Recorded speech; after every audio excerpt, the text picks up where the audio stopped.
Hi guys, today I'm going to compare the Sony Xperia Z5 against the Z3 and with a few little minor mentioning of the Z5 Premium in the background, because one user asked me if I could compare the Z5 against the Z5 Premium, which I don't think is really necessary, but I will include it just for the few differences so I can also check up that. Now, I will mostly go about the Z5 against the Z3. And why would you ask? Because the one is 1 year old, and of course it will lose all the battles. But at least for me, it was also interesting because I thought about upgrading from the Z3 to the Z5, and I think many users will think the same because there is a year difference and all that. So just keep that in mind. Of course, it's maybe not a fair fight, but to see if it's worth the upgrade, or if you maybe don't have one or the other, to see if it's maybe worth it still buying the older one and save some money. So let's just start into that and go along with the design and build quality. In terms of size, there is no real difference. As you can see, they are both the same thickness, both the same width, and both the same length. So all that is similar, but the feel in hand is definitely different because of this curve. And if you saw my review, you know I already talked about it. We have a way bigger curve here on the Z3 compared to the Z5. Maybe because to the fingerprint sensor, and you can see the buttons are pretty much in the same alignment. But due to this curve, the Z5 is way easier to grip and way easier for one-handed use, which I had a little bit of a trouble because it was a little bit harder to reach the edge point, and it just feels smaller overall, the Z3. The Z5 feels also a little bit heavier, but that's not the issue. It's pretty much the same. But just in terms of ergonomics, this one is better. If we check the buttons here, the power button is pretty much in the same position and works really, really great. I slightly don't like the clicky sound on the Z5, and I know a few people don't because the Z3 doesn't really click. Other than that, the buttons here. This is a really nice position, even though here would be the perfect position, but this is good. I'm not quite sure what they thought about this position because it doesn't make so much sense. This is okay. Otherwise, we have here the micro SD cards tray, here the microphones. On this side, we have this tray, and it's nice to see because we don't have the USB port anymore on the Z3, on the Z5, because that one is now at the bottom and you don't have a flap anymore. This is good. The lanyard changed from here to here. So these are the main differences. Of course, one, again, we have glass on the Z3 and frosted glass on the Z5. Personally, I really like the feel of the frosted glass. It has some nice smooth texture, like some svelte or like really nice material. But in terms of handability, I prefer glass on glass because, at least for me, it's grippier on both sides. This one got a little bit slimier sometimes. Therefore, though, you have a little bit more grip towards the sides because the sides with the bigger surface here are a bit easier to hold on. Overall, I give the win in terms of design and build to the Z3. The Z5 is great, but there are a few things that I don't like so much. The fingerprint reader works really well and is great, all that, but the design is a little bit of a step back in my opinion because of feeling bigger and boxier. And one main thing that I showed off in my review, there is this edge around the device on both sides that is a little bit sharp and just feels a little bit uncomfortable to use, especially if you use side gestures and all that. But I get why, because the Z5, as you can see here, doesn't really slide on the table as the Z3 does. And since it's a little bit raised, it's less likely to get scratched or slid off the table. I get that, but from a subjective standpoint, I prefer that. So let's get into the display. So let's see what we've got here. And I will try to make it quick and not too long. As you can already see, both are at the brightness of 80% because of the video here. In terms of maximum brightness, they're pretty much the same, but the calibration is the main difference here. As you can see, the Z3 was always known to be super coldly calibrated, and you will see this right here because this is super cold and this is quite nice. As you can see, there's a huge difference in calibration. Of course, you have white balance control, but if you try to get the Z3 correct in terms of whites, which I didn't even bother to, colors get just a little bit too dull, and you can see also the colors of the Z3 are way more vibrant, just a little bit more natural. I'm still totally fine with the Z3 because I use it and I like the cold display, but if I would have the choice, of course I would go for the Z5 because overall it just does a better job. The IPS glow is quite similar on both viewing angles as well. So that's not a huge difference. The main difference is the white point and the slightly more vibrant colors, just a little bit nicer to look at.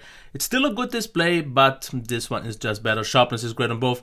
If we compare this now to the premium, I have to say the Z5 is definitely sharper than the pseudo, I don't know how to call it, 4K display, because when will you ever see 4K real content or use of that? You will pretty much always be limited to the downscaled 1080p, and it's definitely not as sharp.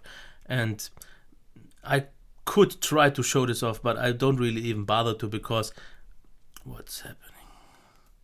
It's just not as sharp, and I'm not sure if you will be able to see that. I don't think the difference will be noticeable on the video, but it's actually, as a 1080p device, if it would be 1080p, not as sharp. So that is super disappointing. It's still a great display, but it's just not as sharp. Now, sound. I won't change anything. I will leave them side by side and just play. Get maximum volume.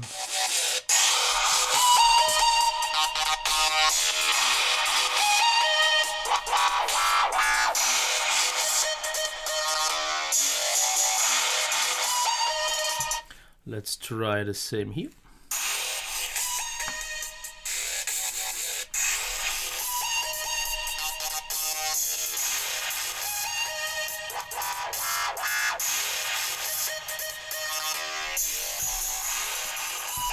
Let's just get one time back again.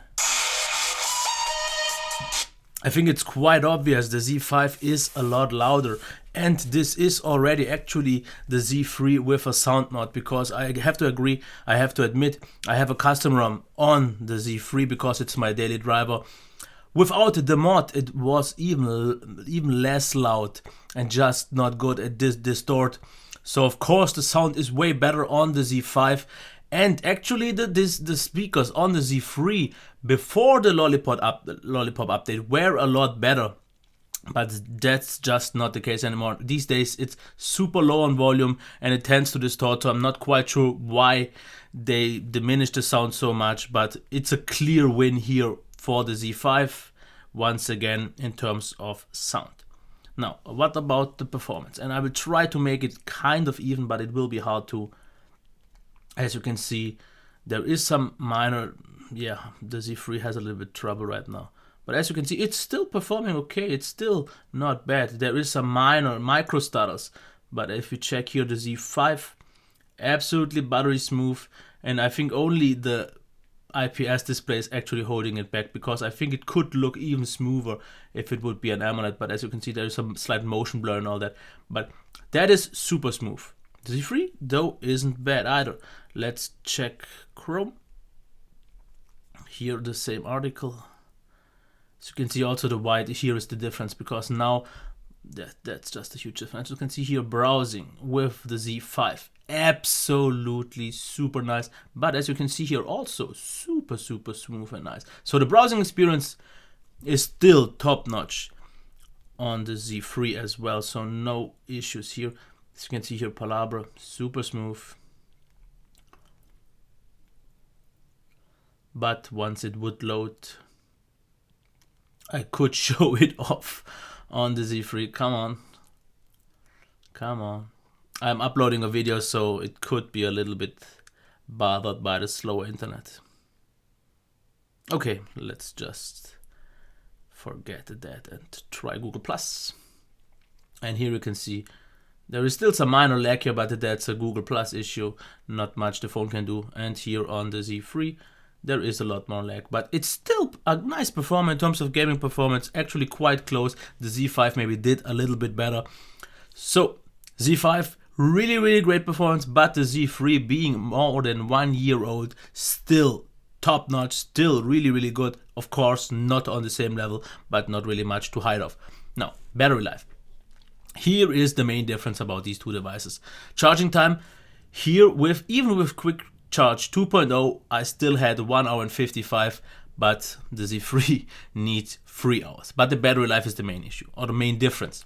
About 4, maybe with room to 4.5 hours over the course of 1 day of screen on time. on the Z5. But I can get about 6 hours over the course of one day on the Z3. In my typical use, I'm at about maybe close to 5 hours over the course of one day. So keep that in mind. There is a huge difference. And I see people even getting, I'm not quite sure how, but 9 to 11 hours on the Z3. I once got 8 hours, but that was in the early stages of KitKat. But 6 hours is still possible, where here we are closer to 4. So the main difference here, there is a big win for the Z3. Software, no real big difference, because at least here on my ROM, which has some Z5 apps already, it's pretty much the same, so I won't go into that. And even without them, the software is pretty much the same, and there's no winner here. Now, in terms of camera, I gotta say I was never a huge fan of the Z3 camera, and I'm also using a mod that allows me to use the full 20 megapixels in superior auto mode. But no matter what you do, the Z5 has definitely the better camera. Pictures are just a tad sharp, but the autofocus works way better. The video capabilities are way better. But I also have to tell you one thing, because I got this mentioned just today in one comment: the overheating. The Z3 tended to overheat always. We knew that. The Z5 still does, according to some comments, and I totally believe that because of the Snapdragon 810, and Sony just tends to do that. But I didn't have that issue because I didn't record maybe long enough. He said like he recorded 1080p 60 frames for about 8 minutes and then it shut off. I am at about 0 to 5 degrees here right now because it's very cold, so I didn't have that issue. To get quickly to the Z5 Premium against the Z5, before I'm going to declare the winner. Of course, the size difference is here. As you can see, there is a huge difference, and the Z5 Premium feels a lot heavier, it's a way harder to use it with one hand. So in terms of design, it feels a little bit more premium for some reason, the glass and all that, the sides, but it's a huge fingerprint magnet on the back. This is something I can't deny, but that's a little bit of a personal difference. The display is where I give the Z5 the winner. I'm not the huge fan. I don't believe the hype in the 4K display because it didn't even feel as sharp as a good 1080p does. That's just something that has to be said. The speaker is absolutely identical for me. I tried it side by side. I see no difference. Performance is the same. Battery life is ever so slightly better, maybe like half an hour more on the Z5 Premium. Software is the same and the camera is the same. So as you can see, there's no huge difference. For me, it's not worth the upgrade to the Premium because it's just way too expensive. If you want a bigger screen, okay, but you only get the bigger, not even better screen and a slightly better battery life. So that all doesn't make it worth it for me, but I will have the full review coming up soon anyways, so you will know more about that. But here, once again, as I said, the design wins for me, still the Z3, display Z5, sound Z5, performance Z5, even though not even by too much because it's such an old device and still performs great. Battery life, huge win here for the Z3, software the same, camera Z5. So it sounds like an easy decision. The Z5 is the winner, and of course it is. But we have to consider this is already 1 year old, so the price has fallen. It's not quite sure, but I think about 400 euros here right now. Maybe even sometimes less. I can't really say that for sure. This one is at about 550. So you pay about 150 less and still get a great device. It feels better in the hand. The battery life is a lot better. But you have, of course, missed some things. You don't have the fingerprint reader. You don't have the better camera. The display is still totally fine. Performance is still totally fine. Software updates are still good.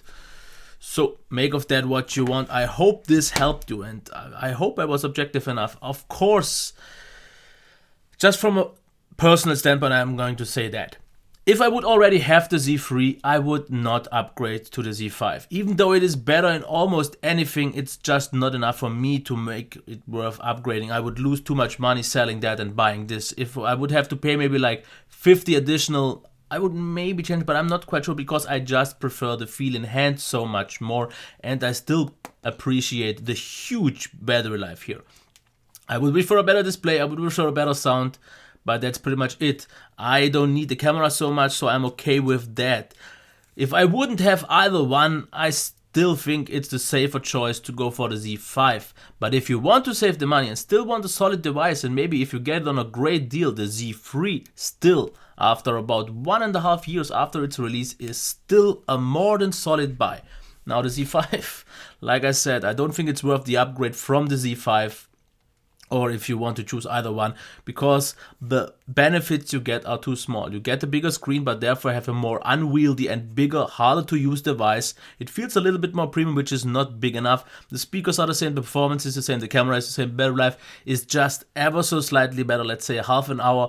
And the display, in my opinion, is actually worse if you use it normally without any 4K content. And let's be honest, you won't use it anytime soon. So that was it for my comparison of all those three. If you have any questions or so, leave them in the comments. And if you have some hate because you are a Sony fanboy and think I gave one or the other the upper hand, then I'm not quite sure what to say because they are all Sonys. And I am definitely not, I'm not a Sony fanboy, but I like the Sony. But of course you could say you are a Sony Z5 fanboy and then you don't like what I said about the Z3, or you are a Sony C3 fanboy and you don't like what I said about the Z5. Yeah, I think I can't win this battle anyways, but I hope I did my best. Okay, until next time, bye.